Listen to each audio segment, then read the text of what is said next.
नमस्कार दोस्तों, आपका स्वागत है हॉरर स्टोरीज टाइम में। आज की कहानी है वाणी और विजय की। इनकी शादी को 2 साल हो गए हैं। दोनों मुंबई में अपने लिए फ्लैट ढूंढ रहे होते हैं। दोनों ही मुंबई की बड़ी कंपनी में जॉब करते हैं। शादी के बाद से ही दोनों फ्लैट ढूंढ रहे थे, लेकिन अभी तक उन्हें वैसा फ्लैट नहीं मिल रहा था। अभी वो दोनों रेंट के घर में रह रहे थे। आज भी दोनों को फ्लैट की सर्च में जाना था। तभी विजय को ऑफिस से कॉल आती है। फोन में बात करने के बाद विजय वाणी को बोलता है, वाणी, मैं आज नहीं आ पाऊंगा। वाणी, क्यों, क्या हुआ? विजय, आज एक अर्जेंट मीटिंग है हमारी टीम की। वाणी, ठीक है, तुम जाओ, मैं चली जाऊंगी फ्लैट देखने। आज वैसे भी एक ही फ्लैट है देखने को, लेकिन थोड़ा दूर है यहाँ से। फिर वाणी विजय को जल्दी से ब्रेकफास्ट करा के तैयार होने चली जाती है। उस फ्लैट की लोकेशन इनके घर से 1 घंटा दूर होती है, लेकिन मुंबई के ट्रैफिक में 1 घंटा कब 2 घंटे में बदल जाए पता ही नहीं चलता। जब वाणी लोकेशन में पहुंचती है तो वो वहां देखती है आसपास बहुत सारे फ्लैट्स होते हैं, पर वाणी का फ्लैट एक 4 मंजिला बिल्डिंग में होता है। वाणी देखती है उस फ्लैट की ओनर उसे फ्लैट की खिड़की से देख रही है। वाणी जब फ्लैट के अंदर जाती है तो वो ये देख के हैरान हो जाती है। बिल्डिंग बाहर से बहुत पुरानी लग रही थी, लेकिन फ्लैट के अंदर से एकदम बिल्कुल नई। वाणी उस फ्लैट की ओनर से मिलती है। वो लेडी बहुत ही बूढ़ी होती है। वाणी उस लेडी से पूछती है, आप यहाँ कब से रह रही हो? फ्लैट की ओनर, 10 साल हो गए हैं बेटा। वाणी, ओह अच्छा, ज्यादा साल नहीं हुए हैं आपको। ऑनर, कोई नहीं, तुम इसमें ज्यादा रह लेना, ये फ्लैट ही ऐसा है, आप इसे छोड़कर जा ही नहीं पाओगे कभी, और ना ही ये आपको जाने देगा। वाणी पूरा फ्लैट चेक करती है, उसे फ्लैट पसंद आ जाता है और वो फ्लैट का फाइनल कर देती है। कुछ दिनों बाद ये फ्लैट वो लोग वाणी के नाम पर ही कर लेते हैं। अब इस फ्लैट की मालकिन वाणी होती है। फ्लैट वाणी के नाम हो जाने के बाद इस फ्लैट की ओनर बहुत खुश होती है और वो वाणी को बधाई देती है। वाणी को गले लगाकर वो धीरे से वाणी के कान में बोलती है, अब तुम्हारी बारी। वाणी को कुछ समझ नहीं आता। तब तक वो लेडी ये बोल के वहां से निकल जाती है। वाणी और विजय को अब इस फ्लैट में रहते हुए 1 महीना हो गया था। इस फ्लैट में कुछ फर्नीचर पुराने थे, जैसे सोफा, बेड और टेबल। तो वाणी विजय से न्यू फर्नीचर लाने के लिए बोलती है। विजय फर्नीचर देखने के लिए मार्केट चला जाता है और वाणी सोफे में बैठ के टीवी देख रही होती है। तभी वाणी के पीछे से कोई जोर से उसके कान में बोलता है, तू ये सामान फेंकेगी? तेरी इतनी हिम्मत? वाणी जैसे ही पीछे मुड़कर देखती है, वहां कोई नहीं होता। वाणी बहुत डर जाती है।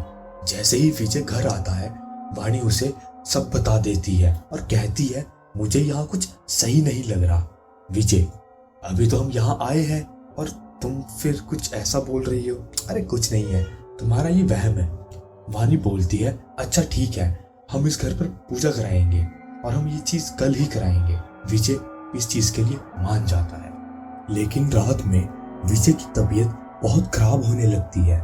4-5 दिन बीत जाते हैं, विजय की तबीयत ठीक नहीं हो रही थी। एक रात विजय और वाणी जब सोए होते हैं, वाणी की हल्की आंख खुलती है तो वाणी को अंधेरे में विजय के ऊपर कोई बैठा हुआ दिखता है और वो वाणी की तरफ ही देख रहा था।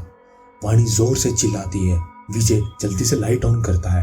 वाणी उसे पूरा सपना बोल के वापिस सो जाती है। वाणी को हर टाइम ऐसा लगता है जैसे कोई उसके साथ है। वाणी ने अब ऑफिस जाना भी बंद कर दिया था। वाणी अब नोटिस करती है विजय और उसकी हेल्थ यहाँ आके बहुत खराब हो रही है। एक दिन विजय जब ऑफिस में होता है, वाणी घर पर अपने साथ एक बाबा को लेके आती है।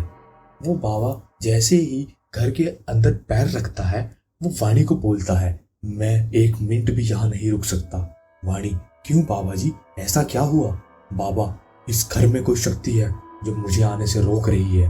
तुम भी ये घर जितनी जल्दी हो सके उतनी जल्दी छोड़ दो। ये सुन के वाणी बहुत डर जाती है। वाणी उन बाबा को छोड़ने चली जाती है। उनके जाने के बाद विजय ऑफिस से घर आता है।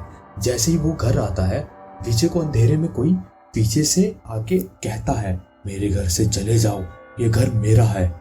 जैसे ही वो पीछे मुड़ता है उसे कोई धक्का मार देता है और विजय का सर अंधेरे में टेबल के कोने से लगता है। विजय वहीं पे बेहोश हो जाता है। जैसे ही वाणी घर पहुंचती है वहां वो विजय को बेहोश पाती है और विजय के सर से बहुत खून बह रहा था। वाणी जल्दी से उसे हॉस्पिटल लेके जाती है।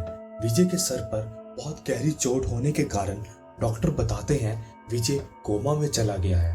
वो होश में कब आएगा इसका कुछ आइडिया नहीं है। वाणी अपने फ्लैट में वापस चले जाती है। वाणी को अपने ब्रोकर पर बहुत गुस्सा आता है। वो अपने ब्रोकर को कॉल करती है और अपने ब्रोकर को वहाँ बहुत सारी बातें सुनाती है ये फ्लैट दिलाने के लिए। फिर ब्रोकर उसे बताता है कि ये फ्लैट उसने नहीं बताया था। फिर वाणी उसे वो ऐड भेजती है जो उसे विजय ने भेजा था।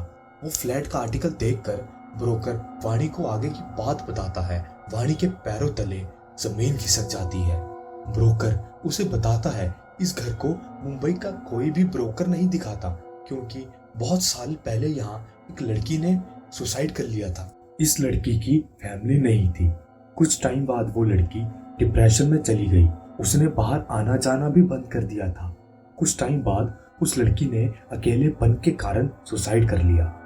ब्रोकर इस घर में एक सोफा होगा बाहर के कमरे में, बस वही उसकी बॉडी मिली थी। 1 महीने तक उसकी बॉडी वहीं सड़ती रही। बाद में बिल्डिंग में बहुत स्मेल आने लगी थी, तब जाके उसकी बॉडी को वहां से बाहर निकाला। लोग कहते हैं कि लड़की की आत्मा घर में किसी को रहने नहीं देती सिवाय उस फ्लैट के ऑनर को छोड़कर, जब तक उस घर का नया ऑनर ना आ जाए। ब्रोकर वाणी को बोलता है मैडम ये घर लेके आपने बहुत बड़ी गलती कर दी। जितनी जल्दी हो सकता है इस घर के लिए नया ऑनर ढूंढो। वाणी उसे कुछ बोलने जा ही रही होती है तभी फोन कट हो जाता है और वाणी के कानों में एक धीमी सी आवाज आती है, क्यों रहोगी नहीं मेरे साथ। उसके बाद पूरे घर में एक सन्नाटा सा छा जाता है। अगर आप इस फ्लैट में होते तो क्या करते कमेंट में बताइएगा। ये कहानी आपको पसंद आई तो वीडियो को लाइक करिएगा।